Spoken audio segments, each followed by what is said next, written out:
అంటేనే ఒక భాగం కాబట్టి వెళ్ళాల్సి వచ్చింది, వెళ్ళాను.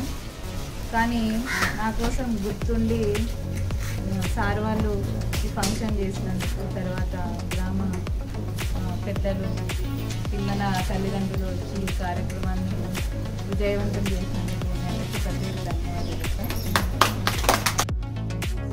ఒక ఆడపడుచుగా సంతోషంగా లేదు, ఫస్ట్ ఆఫ్ ఆల్ బాధగా ఉంది, చాలా బాధగా ఉంది. అన్నవాళ్ళు కూడా చక్కగా పాఠశాల తరఫున ఏ సహాయమైనా కానీ దగ్గరుండి చేసేవాళ్ళు. సహాయం ఏమైనా కావాలంటే అడగండి. చైర్మన్ అన్న కూడా చాలా మంచి సపోర్ట్ ఉన్నారు పాఠశాలకి. మీకు కూడా ఇదే సహకారం అందుతుందని నేను భావిస్తున్నాను.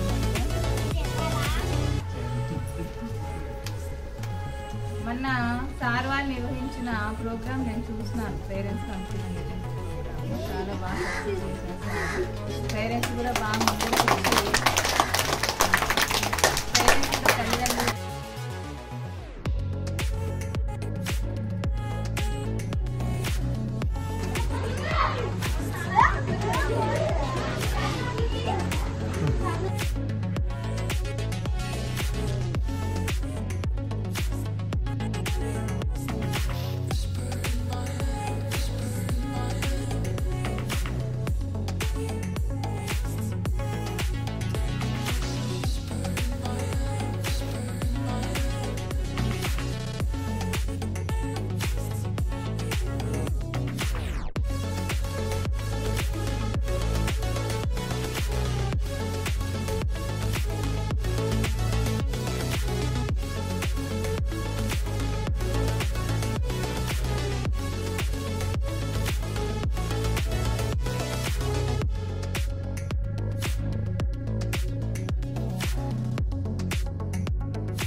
అంటే గురువుకు ఎందుకు ఆ పచ్చి టెంకాయని తీసి సన్మానంగా బహుకరిస్తారు అని అప్పుడు అర్థమయ్యేది కాదు.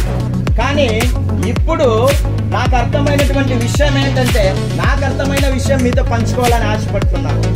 ఎందుకంటే ఆ సంబంధించిన విషయాలన్నీ కూడా మీరు గుర్తు పెట్టుకొని మరి ఈ సన్మాన కార్యక్రమానికి చేసినటువంటి విషయాలను మీరు జ్ఞాపకం చేస్తూ మరి మేడం గురించి కొన్ని విషయాలు,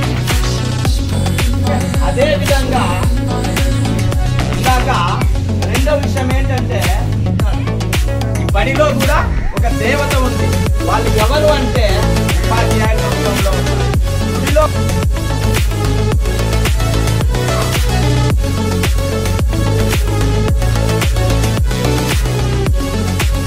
మేడం మాకు అమ్మలాగే పిల్లలు అనమాట. మేడం ఒక టీచర్లా చూడాలి పిల్లలుగానే, ఒక తల్లిలాగా మేడం స్వీకరించినారు కాబట్టి ఆ అనురాగం వాళ్ళని నిర్భయంగా మాట్లాడేటట్టు చేస్తున్నారు.